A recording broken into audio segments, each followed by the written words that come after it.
Today we've got a crazy revenge story involving a smoke bomb. We'll get to that in a bit, but first, my dumb idiot brother was getting blackmailed with the classic "gotcha inappropriate photos" scam, and I bullied them hard enough they blocked him, my mates, and me. My older brother, 35, was stupid enough to fall for a pretty picture on a Facebook dating chat page, chatted via Snapchat and Messenger before stupidly sending inappropriate photos and videos. The whole pickle. 35 and stupid lied that he was a CEO, and the scammer, obviously missing some brain cells, because looking at my brother, the grotty sink in the photo, and the clothes definitely did not scream CEO, fell for it. Now, I love my brother. He's got the ability to be the sharpest pencil, but screw me, he makes some of the dumbest, impulsive choices. This brother of mine is panicking, calling me with, "I'm being blackmailed, they have my inappropriate photos and they're gonna send it to people I know if I don't give them money and I can't pay them." I told him he was an idiot and said I would handle it. To be fair, he was crapping himself in case our mom got messaged by these people. Fair, she is to be feared. Our mom has accidentally received one of his inappropriate photos meant for one of his special friends before, and if she got this, his butt was gonna be turned inside out. The account messaged me, and I told them they were brain dead if they believed he had money. They said I should pay them or they'll leak the photos. I said, "Do it. He's got no money to give you. I don't have money to give you. Nobody knows who he is. Nobody cares. And at most, my mother's gonna whoop his butt for being stupid. He's a CEO and we will ruin him." Then they sent me his photos, which I deleted because ew. I sent a video of my face laughing and telling them they're dumb as freak for believing him after seeing a picture of him with his prison tats and messy bathroom. I then created a group chat with two of my mates, who I explained the sitch to, and we bullied the freak out of the account. They kept removing themselves and we kept adding them back. They said, "Please stop re-adding me to this chat, leave me alone." I said, "No, you pay me 700 Australian dollars and we'll stop being bigger jerks than you were." Then another account messaged me saying they were the chick's boss and that they would make good on their threat if I didn't leave them alone. So I added them to the bully chat too, and we continued until the accounts went dead, which took like an hour, maybe two. They both threatened to share the inappropriate photos on Austrian chat sites, and I was like, "Yeah, okay, dummies. We don't know anyone in Austria, so enjoying no money and looking dumb." They had to block me and my mates because I kept re-adding them, and eventually blocked my older brother too because he told them he was gonna add them back to the chat. I was a broke bartender and was out having drinks with a lot of anger. I got time to get even Steven, even if my older brother was the bloody idiot who created this mess. And my mom never found out. I should remind my older brother he owes me a beer for being a top-notch runt of a sibling. I've always heard of these scams, and I've heard multiple situations where people just don't pay the ransom, and nothing seems to happen. Also, hi, I'm Steven, and if you enjoy awesome stories of revenge, why not hit that subscribe button down below? That said, our next story is by apartheid racist farmers. It was the 1980s, Pennsylvania. I grew up on a big farm, and my grandparents were very involved in agricultural groups, and one of them was an exchange, hosting farmers from all over the world. Well, my grandparents ended up getting these white colonial farmers from Zimbabwe, and they were straight up apartheid racists. My grandfather never suffered them well, and wasn't super happy about hosting them, but was obliged. His kids, especially my mother, were furious about hosting these types of racists. So she executed some of the best petty revenge I've ever witnessed. The center of life at the farm was our big swimming pool, and that summer weekend, there was an event for my extended family to meet the farmers. Well, my mom made sure to invite her friend Ruth to swim. Ruth happens to be black. When she arrived with Ruth, the apartheid farmers were already up at the swimming pool with my grandparents. Their jaws dropped to the floor as my mother and Ruth introduced themselves to go swimming. While they were in the pool, the racists had a fit about sharing an area with a black person, and my grandfather told them, "They aren't in charge, people are people." After continuing their fit, he let them know that the racists do not belong staying with us. He kicked butts out mid-stay. Just as my mom planned, she got the jerks off of our farm and taught them a lesson they didn't think they'd learn in America. Our next story is Trap my dog? You won't trap anything again. So I live in a quite rural part of the world. There's lots of logging, hunting, trapping, and mining that happens all around my neck of the woods, and honestly, I'm fine with it. I work in a field that's affiliated with this kind of industrial work. However, I've worked hard to make sure I live far away from other people's BS, so I don't have to deal with this kind of stuff. But of course, my neighbor changed that. I moved to my home about 2 years ago in the early summer. I'd always wanted to live here, and it was perfect until the middle of my first winter here. While we were outside working, my younger dog ran off into the woods. Not uncommon for her, she likes to explore. But just after we started looking for her, we heard the sounds of an animal in distress not far from us. We went as quick as we could to find the source of the noise. That's where we found our dog caught in a wolf snare. The only reason she survived was because she had put her leg through this snare as well as her head, so her leg protected her throat from full strangulation. We were able to free her and she recovered quick. I know the guy who set the traps, as it turned out. He's my neighbor. When I spoke to him about it, he refused to take it down, even though it's very close to the property line. Now, for context, me, 24-year-old male, and my girlfriend, 23-year-old female, love this dog so much. She's the sweetest pup and she's been through a lot, medical issues and injuries. She is a huge part of our world. My girlfriend would be destroyed if anything happened to her. The dog did well for another year until today. I was at work when I received a call from my brother. The same dog had gone exploring while him and my girlfriend were outside working. They heard her making sounds of distress not far away and rushed to her immediately. They found her again in a wolf trap set by the same guy in the same place. For more context, this guy has never said anything to us about where he puts or when he sets up his traps.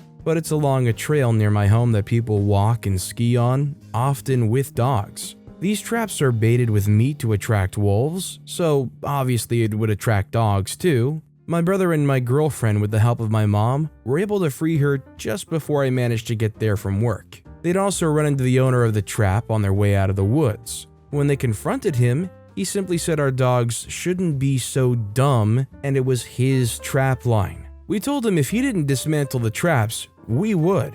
He simply replied, "Oh, okay," and left. Our dog's okay, and due to how close his traps are to our property, we've reported him to authorities, but so far we've heard nothing. So, as a group, me and my family have decided that if they want to threaten the safety and freedom of us and our loyal dogs, we'll take it into our own hands. Starting this week, we will be going up there daily to trip every single trap by hand, so they can't catch a darn thing. Don't get me wrong, I have huge respect for hunters and trappers, but not if you're irresponsible and trapping in what is essentially people's backyards. I'll make sure you never trap a wolf or anything near my home again, you jerk. Don't mess with my dogs. As nice as it would be for them to stop leaving these traps so close to where your dog is very commonly going to roam around, realistically the best solution is just get a fence put up. Our next story is, disrespect me when I'm looking for work? You never know when it might come back and bite you. I work in a professional services industry in a city that's small enough that pretty much everyone knows everyone in our industry. I'm a consulting scientist with a particular specialty in the consulting field. I had spent several years working in another country before returning to my home city to settle down. While looking for work, I was basically door knocking on consultancies to hand over my CV and speak to someone about any potential opportunities with the organization. Ultimately, this worked, and I'm still working for the same company 20 years later. Most people were polite and helpful, even if they didn't have anything going. They would take my details, share some tips on who might be hiring, and provide some advice where possible. But one guy was a total jerk. Let's call him Joe. Joe was the manager of a consulting firm that specialized in a particular type of scientific consulting. It didn't necessarily fit with my particular degree, but at that stage of my career, the degree didn't matter so much as that it shown I was adaptable and able to work across many different specialties. I asked the secretary if I could speak with Joe and handed her my CV. The secretary went and got Joe while I was waiting in reception. Out comes Joe, grabs my CV, has a quick glance at the degree I've listed, looks at me and says, "Why the freak would I want a specific degree type for?" Buzz off and stop wasting my time. By far, the most demoralizing and disrespectful response I had from anyone during that time. Anyway, I soon landed a job, and as I said, I've been working my way up through the ranks ever since. Several years later, I was in my manager's office and happened to notice Joe's CV sitting on his desk. I was kind of mid-level by this stage,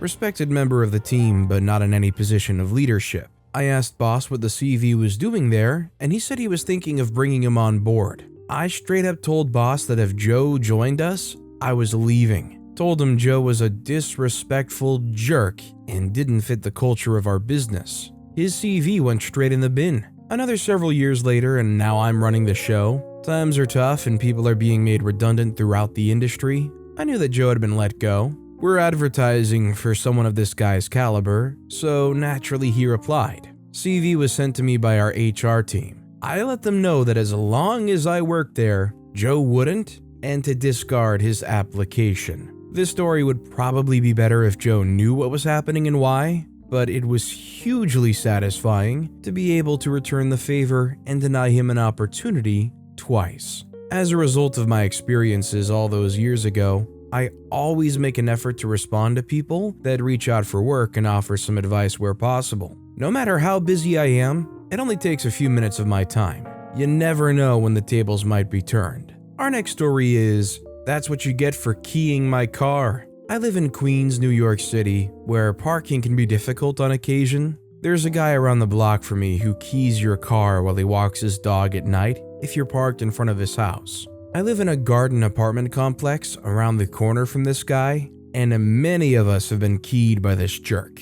When my lease was up on my last car, it needed a $4,000 paint job before I could return it. We've called the police, taken the guy to small claims court, but to no avail. Anyway, one night at about 4 a.m. in the middle of winter, all 4 of his tires were slashed beyond repair. He has a Lexus SUV. Does that even up a 4K paint job, or is he entitled to more? Well, maybe it evens it up to you, but considering the wide range of people that he affected negatively, they probably deserve more. Our next story is, my ex takes our son out for hibachi. So I'm, 45-year-old female, going to get straight to the point, no need for logistics. Last night my ex, 51-year-old male, takes our son, 8, and every one of his family members out to hibachi. And this place also serves sushi, remember that? Well, our son absolutely loves sushi to no end. I started this thing where he has a no thank you bite, where if he doesn't want to try something, he can use his no thank you bite for anything. Well, he never used his no thank you bite for the sushi,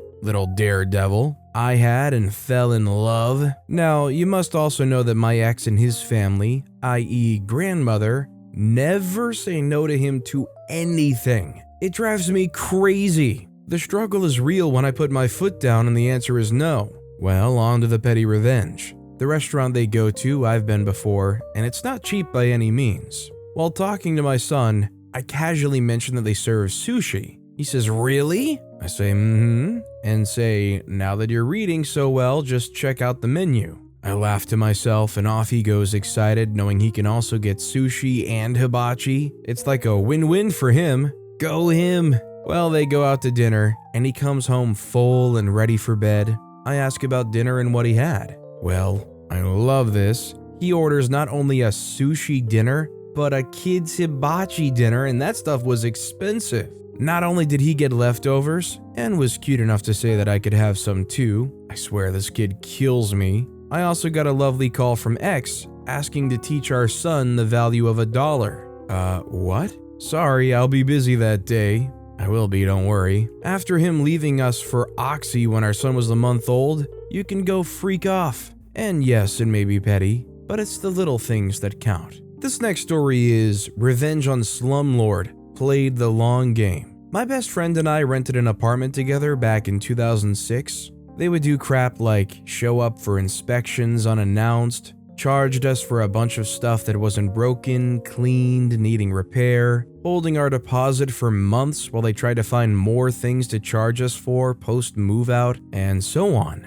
We were both 20 to 21 at the time, working paycheck to paycheck, clueless on laws, We didn't have as much info at our fingertips as today on the internet. Smartphones weren't even out yet, at least not at an iPhone level. The little know-it-all crap that I took crappy cell phone pics with my flip phone, documented everything done wrong. I planned on taking them to court. I just looked at all the costs, etc., and just gave up. Didn't have the time, resources, or spirit to push the issue. Fast forward to 2019, I have a filing cabinet with stuff going back to 2003. I pull out the lease agreement from them and see the notes I took on all the ways we got screwed by this property management company. I reread it all. The memories come back, as does the rage/anger. I have the property management company info on the top of the lease. I grin, fire up Google/Yelp reviews and look them up. I find them. Address matches the document from 2006. I say screw it, let's cook. I begin to write a long review with date/timestamps, evidence, interactions, and so on. Talk about how they screwed us out of $1,200 basically. Tell people to avoid doing business with them at all costs. They private message me saying I have them confused with someone else. I almost buy it. Then I verify by calling, getting them to confirm their address and so on. I go back and add on the review. They also told me I had the wrong company and said I may be thinking of company X. They lied to me and almost got another business a bad review. They private messaged me again on Yelp. They threaten legal action and try to fearmonger me. Back then I was making $12 an hour. I make lower six figures now. I'm not worried about legal action and wouldn't mind hiring lawyers to see how it plays out. I call their bluff. I say that's fine. You screwed me over when I was young, poor, working 12-hour shifts. I'm no longer poor, working 12-hour shifts, and young and dumb. I have the time and resources. I'll await your legal contacts to reach out to mine. They backpedaled hardcore, basically replying by begging. Please, please, please take down those reviews. They've been viewed by so many people. It'll ruin our business. Please take it down. I reply, nope, see you in court. They don't reply. I leave the reviews up and figure they'll do nothing. They never did anything. The hilarious part is my post gave others the courage to post their bad experiences. Their 4.5-star rating went to 2 stars. There are at least a dozen posts by others who experienced similar things from the same property management company, so now they have 2 stars and at least 12 reviews going into length at how their company screwed over tenants. Revenge is a dish served cold. I inadvertently played the long game and got triggered after finding old docs from the rental agreement. Call me petty Mayo. I think there's extra satisfaction to be had here, just knowing that you wasted their time and made them all flustered just because of your one bad review. This next story is, wanna block my driveway, officer? It's gonna be another minute or two on coffee. About a decade ago, I worked an early morning shift at a fast food restaurant. We opened at 6 a.m., so I had to be at work at 5 a.m. I would leave my house at about 4:45 a.m. every morning. My management was pretty relaxed about the opening shift. Clocking in up to 10 minutes late wasn't really an ordeal, as long as you showed up ready to go. I came outside at 4:45 to find that a local police officer had pulled someone over and is now blocking my driveway. This has happened before, but normally in the afternoon, and normally I just ask the officer to move forwards or back a couple of feet, and then I pull in or out of the driveway. No sweat. This officer, however, angrily informs me that I'll have to wait till he's done. I snap a picture of his car, text it to my manager, and explain my tardiness. 40 minutes later, the police officer finally moves. I scramble into the car and head to work.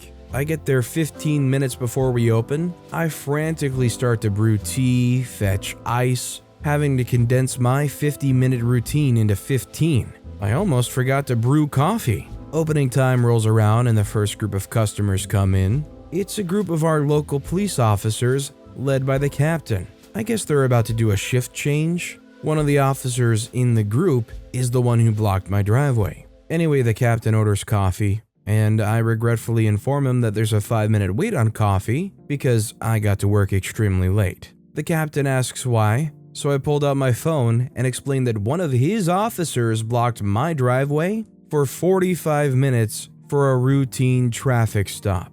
The captain proceeds to chew out that officer in front of all of his colleagues and exclaims that nothing short of a life or death emergency should block my driveway if it'll interfere with him getting his morning coffee. It was never blocked again, and the captain always got his coffee at 6 a.m. without interruption. Honestly, with a response like that, I'd almost consider comping them their coffee. This next story is school kids' footpath blocking bags get busted. I used to frequently walk to and from work, 6 kilometers each way, for exercise. On my way home, sometimes I used to pass a bus stop on a very busy road. In the afternoons, the bus stop was inhabited by a bunch of private school boys who would cover the entire footpath with their bags and sports gear. Passers-by either had to carefully navigate step by step or step onto the busy road. The boys thought it was funny and always had a chuckle and made comments at people as they passed. I was walking home one afternoon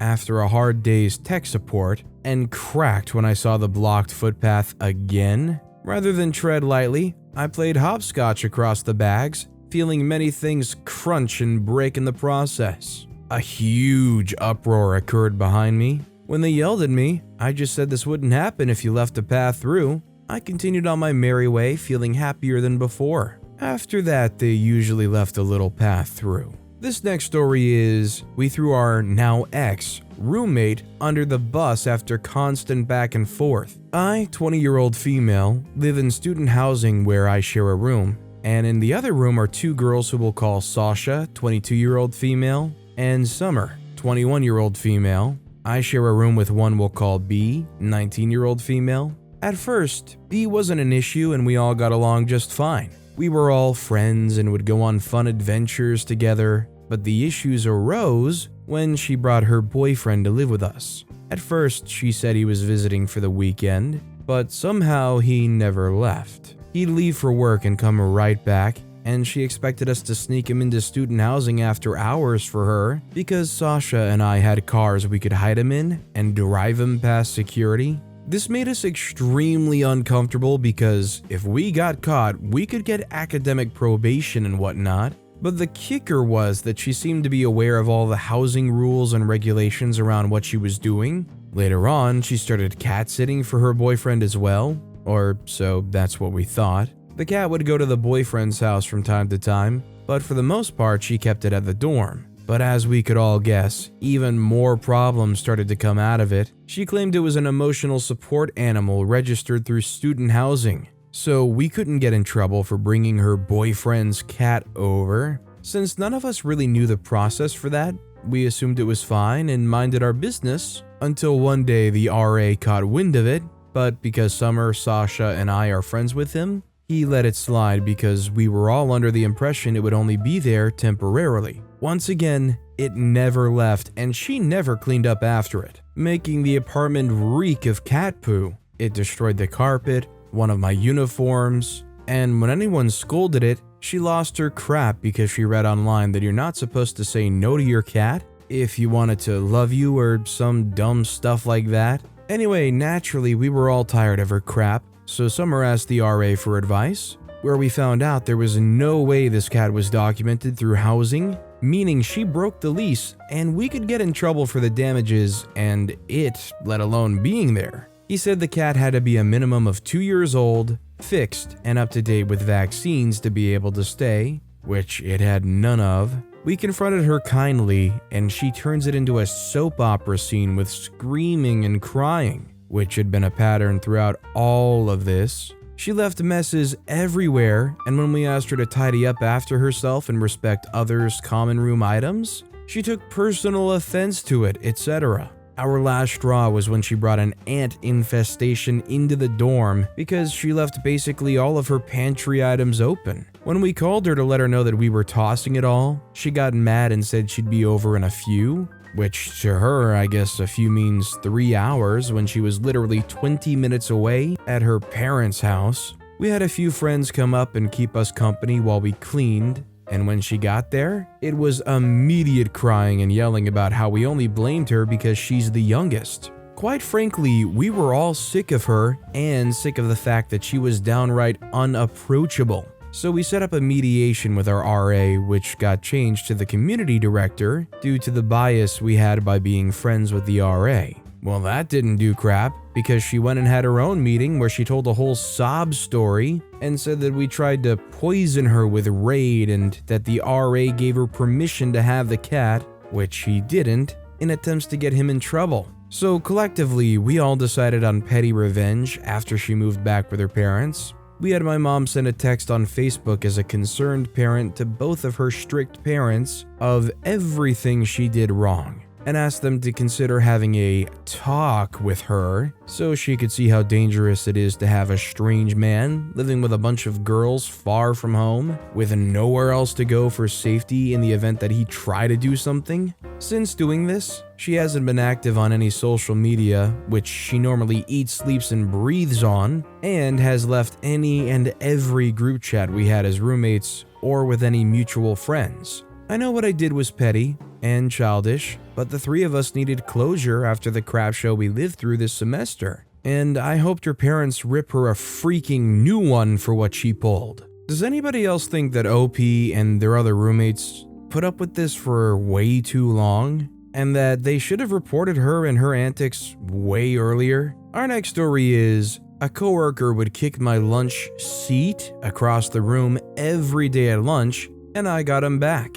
For lunch, a group of my coworkers, our foreman and myself, would sit and eat lunch in the foreman's little hut every day. My seat was an empty, lidded 5-gallon bucket, and every day as I was getting ready to sit, one coworker would kick it across the room before I had a chance to sit down. Everyone found it hilarious. It was funny the first couple of times, but it got old. So one day, I thought it would be hilarious to cut the bottom of the bucket off and then fill it with nuts and bolts and put the lid back on. That day at lunch, we go in and he tries to kick the bucket. Of course, it goes nowhere and he angrily picks it up and tosses the bucket across the room. And of course, as he picks the bucket up, all the nuts and bolts go spilling out of the bottom. It was hilarious and everyone in the hut was laughing. I'd brought in a camping chair, pulled it out and sat down and said, "Dang man, looks like you have a mess to clean up. At least it didn't break the guy's foot, right?" Our next story is: set off a smoke bomb at work,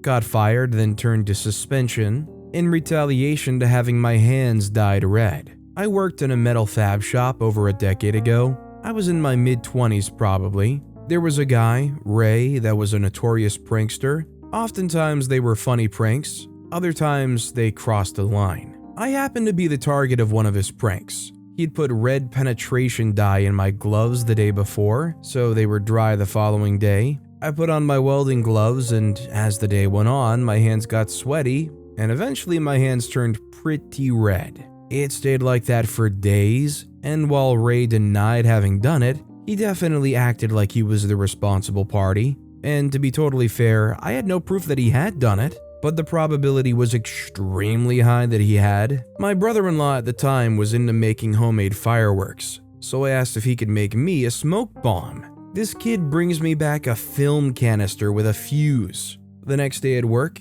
I wait till after lunch when Ray and his crew were climbing into the tank they were working on. Yes, this was a confined space, but they all had fresh air supplies. I wouldn't have done this otherwise. I lit the fuse, tossed it in the tank, and walked down to my area and turned around to see all the guys scrambling out of their tank and the whole end of the bay filling up with a thick cloud of smoke. I knew I messed up, so I ducked into my tank in hopes I wasn't suspected of the prank. A few minutes later, I hear the super yelling my name to get the freak out of the tank. He tosses the remnants of the film case and asks if I knew anything about it.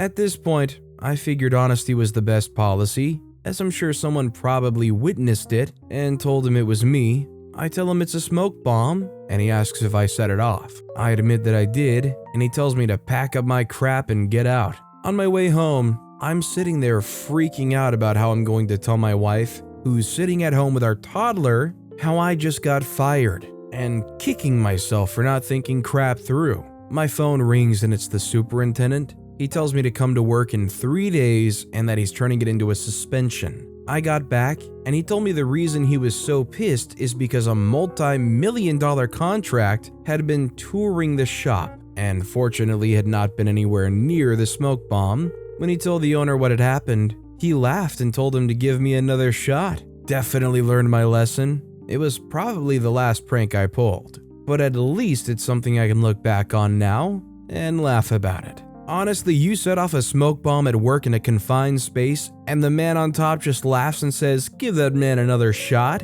I would retire my pranking after that day too. After a stroke of luck like that, you can still afford diapers for your toddler. But with that being said, that's all the time we have for today. Now, if you want to hear another absolutely crazy revenge story, check out that video on the left. Or if you missed my latest video, check out that video on the right. That said, I'll see you all next time with some more stories.